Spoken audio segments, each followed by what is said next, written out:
And yeah, so then you can think how how you can do it bitwise. You can have a string, and so here we're doing ors and ands or whatever we're doing, but there's no carries, right? If we were doing this, thinking about this as an integer in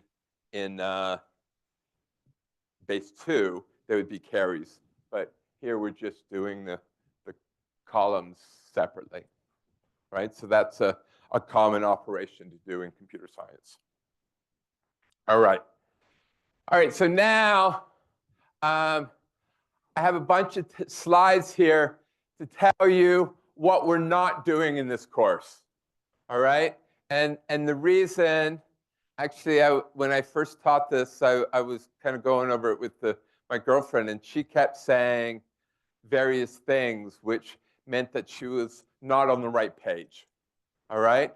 So let's make sure we all get on the right page. Right? So a proposition is a statement or is an assertion. So we could state all people are created equal. Right? There's a statement. And we can write that down in math. It's either true or false. This is one of my favorite quotes. We're all equal, just some of us are more equal than others. If you know, that comes from Animal Farm. Right? Then each variable is either true or false, and then you plug it into a proposition, and then that proposition is either true or false, right? And here, all people are created equal, right? Then I guess you would assign a value to every person, and then equality then returns true or false, right? So you see, are they all equal? And you either get true or false, right? And so these are combined with those, and sentences are equivalent like that. So later we're going to be talking, and not in this section of slides, but next week maybe, we're going to switch over to for alls and exists, right? So when we do for alls and exists, the variables will represent objects from our universe, right? And then we'll have properties of those. So here, parent takes in two variables, which are two objects, and returns true if X is the parent of Y, right? And then we can talk about X is the daughter of Y if X is the parent of Y and Y is female, right? And of course, there's lots of genders, but I just throw in examples here.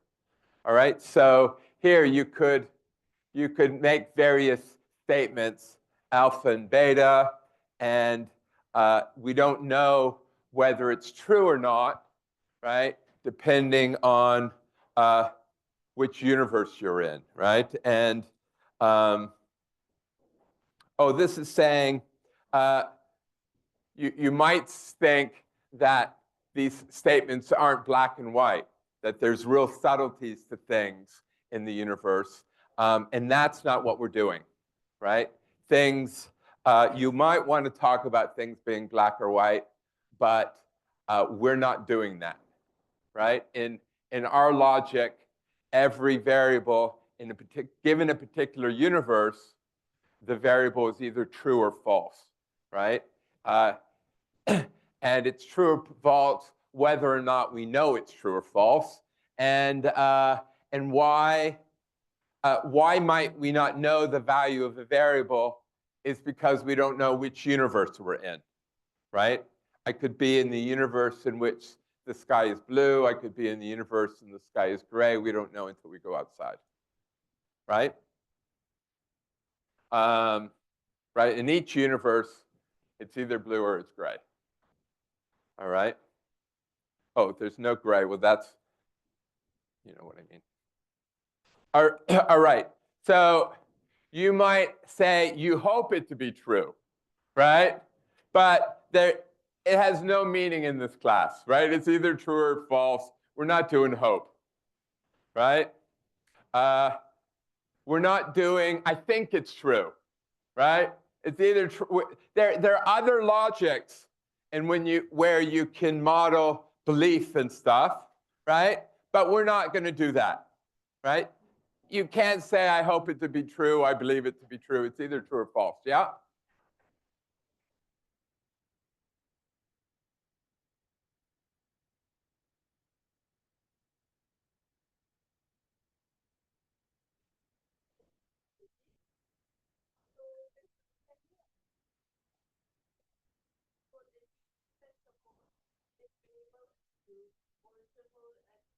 Yeah.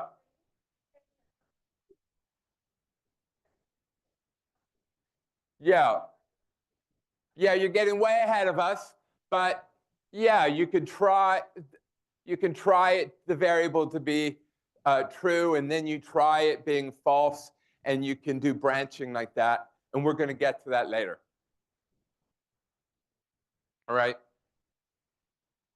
We're not doing beliefs. We're not doing random, right? So people might say, well, it's probably true. Well, probably to me implies a distribution, right? And there's no distribution, right? They might say, well, it will be true later, or it was true, right? We're not doing any time here, right? It is what it is, right? It's possibly true, right? So there is a sense of possible, right? Because if we don't know whether it's blue outside, the sky's blue, or the sky's gray outside, then it's possible that it's blue and it's possible that it's gray, right? There is sense of a possible. And we can also talk about things that are not possible, right? It's not possible, for example, that beta's false and the and is true, right? So that there is a sense of possible, right? And this is not possible because we have definitions, right? In fact, let me say that as we go through logic, most of our symbols, like the definition of parent, the definition of plus, are open to interpretation, right? But there are a few things that we don't interpret, right? We don't interpret and or, right? Those ones that I give you, those are fixed. And in fact, equality is fixed. And that's pretty much it. Oh, for all exists are fixed. And other than that, anything is open, right? The definition of blue is open. All right. This is causation, right? And so we talked about this already. If alpha is true, then beta is true, but it doesn't necessarily mean causation, right? And as I said, if you really get down to what the imply symbol does, right, it's a table. And there's the table for or, and there's, right, and there's the table for and. Oh, so here, this is just a repeat of what we said before, right? The one place it's clearly false is if alpha is true and beta is false, right? That's our table. And that's kind of the example it's meant for. And as we said before, if alpha is false, then we're gonna automatically make it true. And you might say, well, why did we do that? Well, if we made it false, then you'd be having and, right? We don't need a new symbol for and. So that's one reason we make it.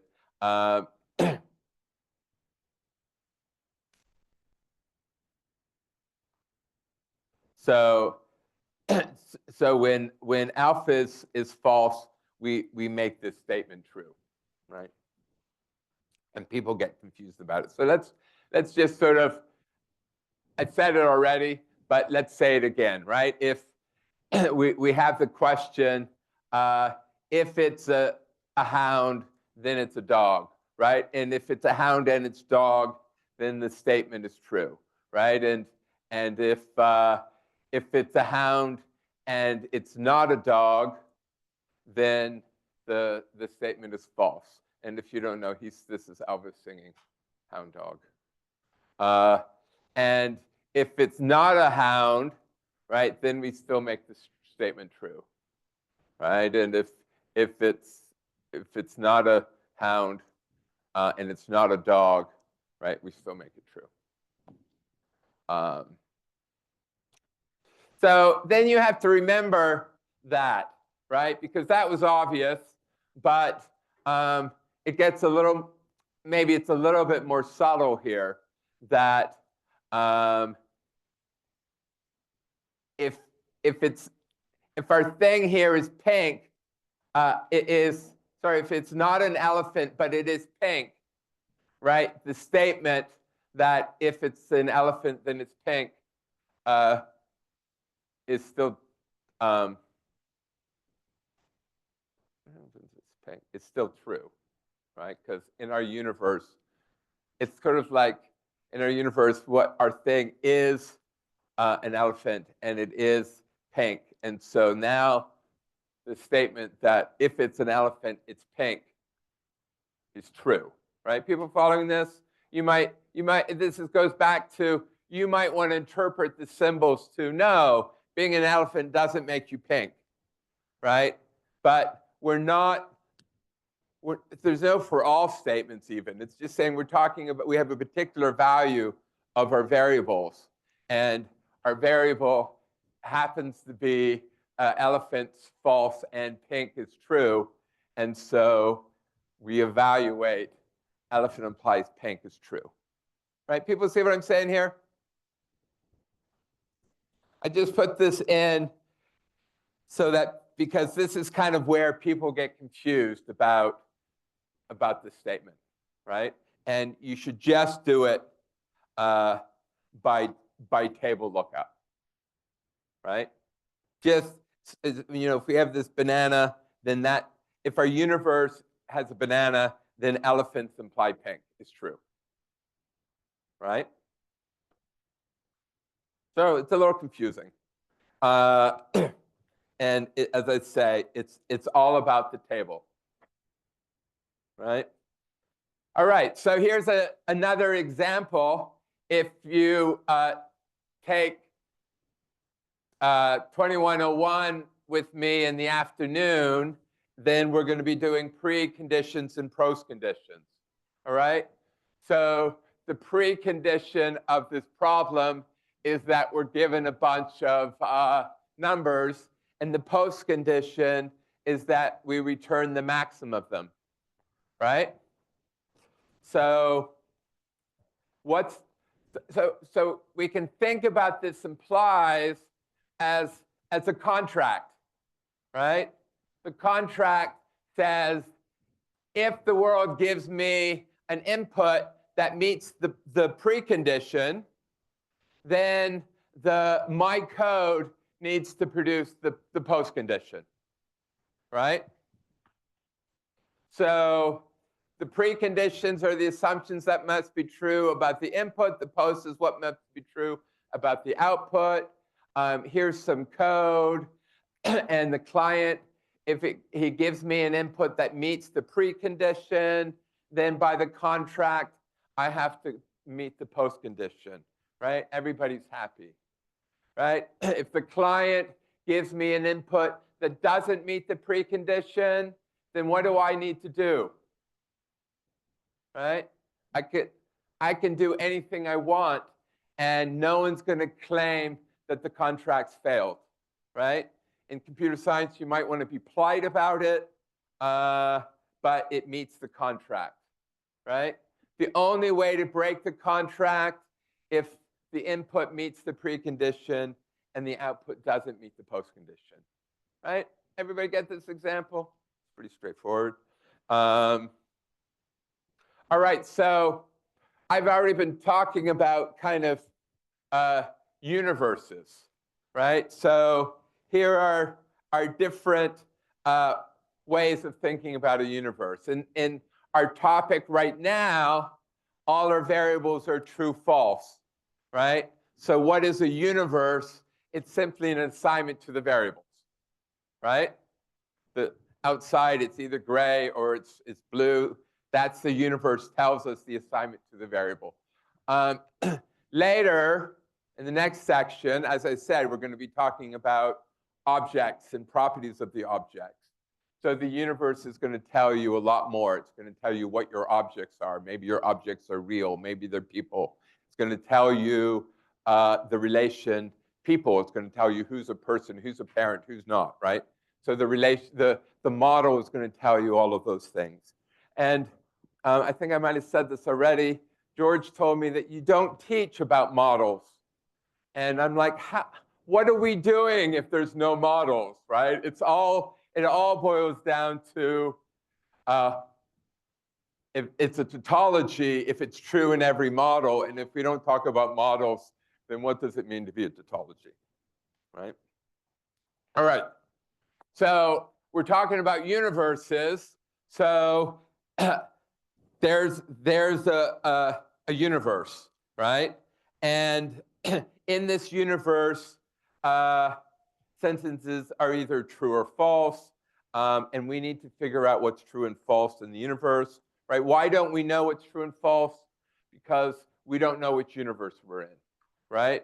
So alpha is true or false, beta is true and false, and that gives us 4 possibilities, right? It boils down to 4 universes. Everybody see that? We don't know what universe we're in. I do know I'm in one of these 4, right? Because I only have 2 variables, so these are the possibilities, right? Do holler. I mean, I got a couple really good head shakers, but you know, if you're not following something, holler. All right? So those are our possibilities. And then this alpha implies beta. Remember, it's not causation or anything. It's just table lookup, right? So if we're doing table lookup, we can ask in which of these universes, right? People think it's causality, but it's not, right?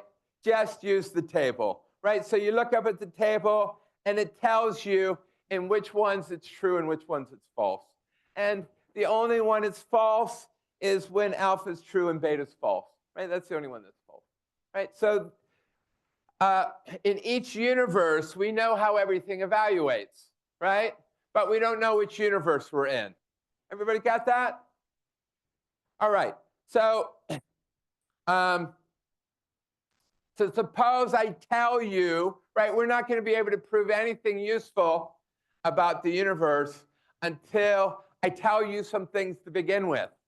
And those things that I tell you to begin with are called axioms, right? And sometimes they're definitions. If I tell you that 2 plus 3 is 5, you can think about that as an axiom, or you can think about that as the definition of plus, right? But either way, I tell you some things. So if I tell you this, then what happens, right? What happens is that universe is eliminated, right? The set of possibility decreases as I gain more information, right? If there are a lot of different universes that are possible, it means I don't know much, right? And as I learn things, I narrow the set of possibilities, right? So now I know that it's one of these, but I don't know which. All right, and then somebody else tells me another axiom, right? Tells me that alpha is true, right? Or maybe somehow I prove that alpha is true. I find out that alpha is true. And what does that do? That eliminates the universe in which alpha is not true, right? And from this, anybody can see what I can conclude? Exactly. It tells me that beta is true, B is true, right? Yeah?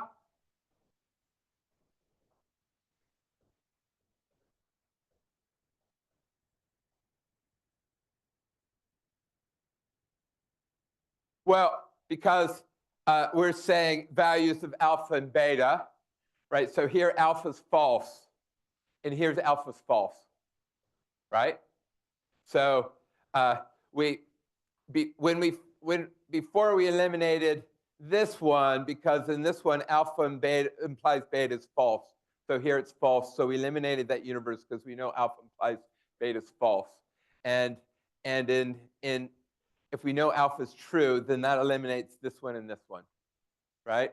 And so now, actually, in some ways, this picture is not as useful to us. There still might be lots and lots of universes that we don't know which one it is, depending on other things. But in all the universes that are left, beta is true, right? Right. So here's one of our rules, which we call modus ponens. And the rule says that if you know that alpha is true, you're doing a proof, and you've already proved that alpha is true, and you've already proved that alpha implies beta, right? Maybe it was an axiom, or maybe you proved it from other axioms. Then beta can be the next line in your proof, right? Does that make sense? And you would say, when you write down beta, over you would say, well, line 8, I know that alpha is true. Line 20, I know that alpha implies beta. And hence, by modus ponens, I know beta is true. Right? Everybody good? Yeah?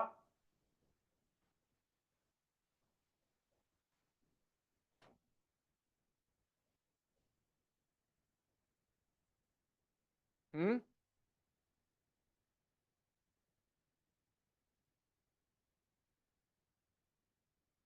Yeah.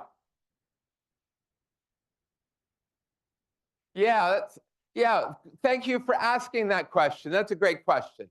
So it's about eliminating possibilities, right? So we start off with these 4 possibilities, right? And when I learn that alpha is true, right, in this universe, alpha is false. So those get eliminated. And in this universe, right, alpha is true and beta is false. So alpha implies beta is false. But somehow I know that alpha implies beta is true, right? That eliminates this universe, right? And that only leaves universes in which beta is true, right? We're just saying in every universe in which alpha is true and alpha implies beta is true, beta has to be true, right? So that's what we're saying. If we know that alpha is true, we know that alpha implies beta is true, then we know that beta is true, right? Everybody see that? And that's one of our rules. And if you get the purple table, it's right in there as one of your great rules, right? So that is why we say, what does alpha imply beta mean? It means if alpha is true, then so is beta, right?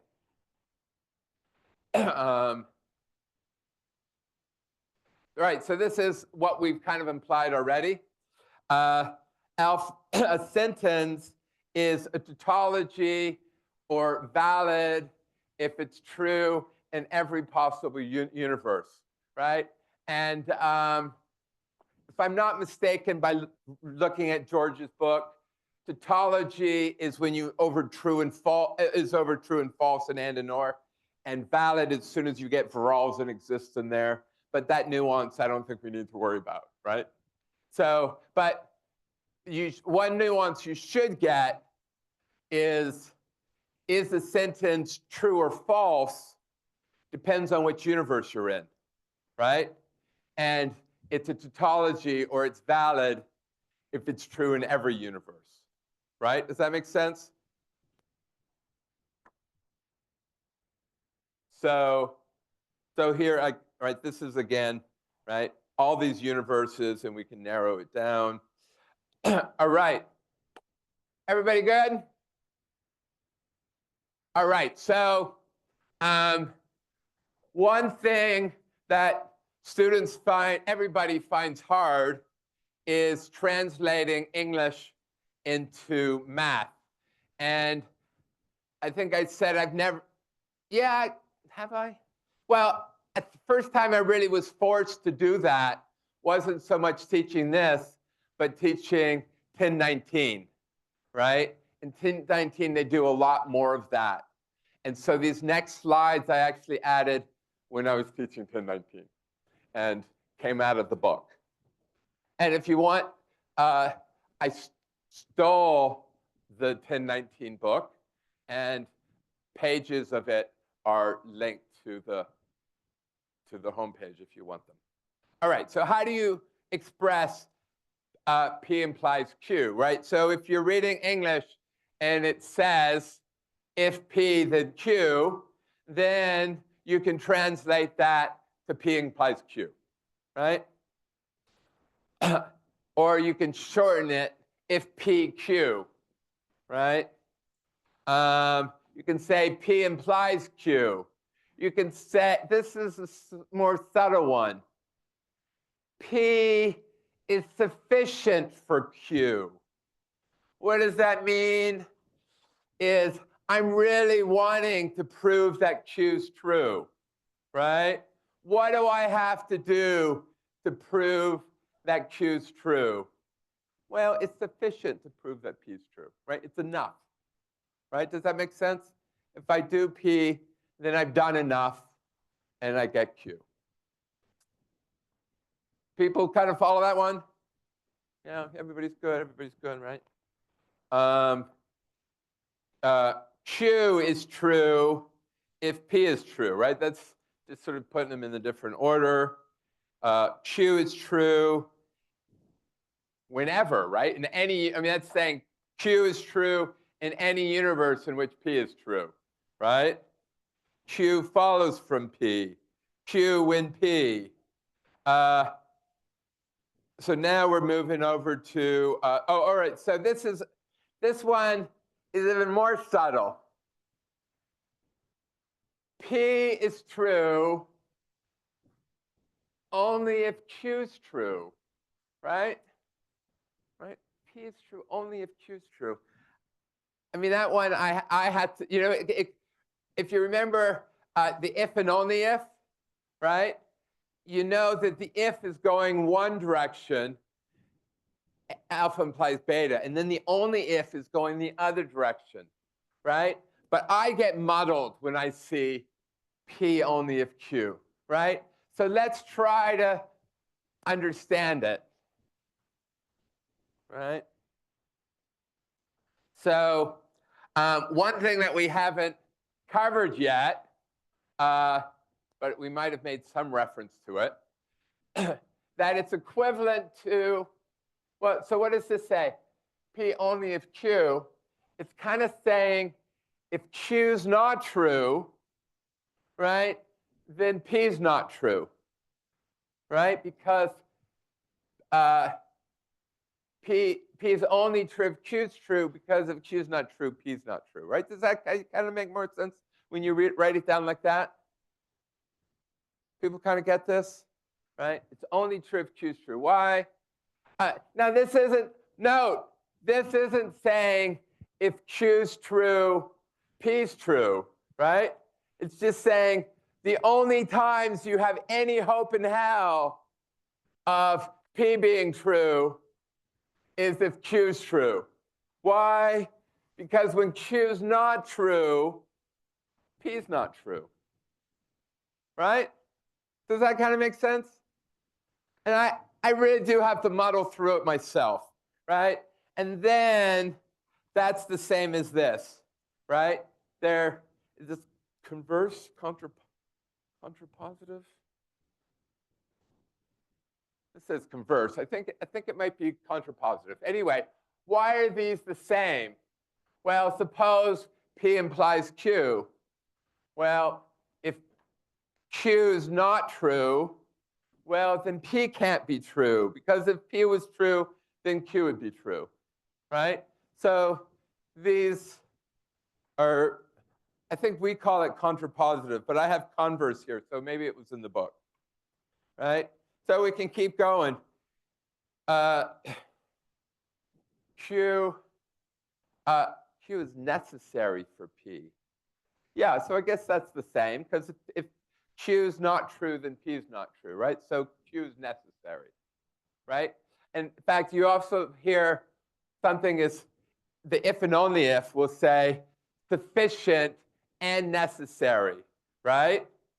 So we'll say if you want Q to be true, it's sufficient to make P true, and it's necessary to make Q true, right? So people say that for if and only if. All right, so here, where are we? All right, so, oh yeah, so here, oops. What are you doing? What are you doing? Relax, relax. All right, so here, you're right, sufficient and necessary is kind of what we were saying, right? This is a sufficient condition and necessary condition. Now we're doing if and only if. We keep getting rid of this stupid thing up there. Then we can say, if you have it in both directions, then you can say the if part and the only if part, which is confusing, right? Necessary and sufficient, right? P implies true, and the converse, that it goes the other direction. That's where people are using the word converse, right? The converse. P implies Q, and conversely, right? Different, I don't know, similar. All right. Everybody good? Now, I stick this slide in periodically, and the reason I stick it in is because some of you have seen this before, or it all feels very intuitive, and you're thinking, this is boring, right? In fact, when I was in university, I took all the Psych 101s and things, and everything they said, I thought, well, that's obvious. This is boring, right? But why are we doing it? It's like, the wipe on, wipe off thing, right? You have to practice the simple things over and over again so that they're really in your core, so that we can move on to the hard things, right? And we've done, defining and you knew already, but we're suddenly telling you some other things about like tables and universes and tautologies, and right. So don't have your brain close off when I'm telling you something that feels obvious, right? Because we can develop a deeper understanding of the material, right? Everybody good? And quite frankly, except for the few head nodders, I just don't know whether you're bored because it's obvious or whether you're bored because you're lost, right? And that's where I get anxious. And so you can let me know whether you're bored or lost.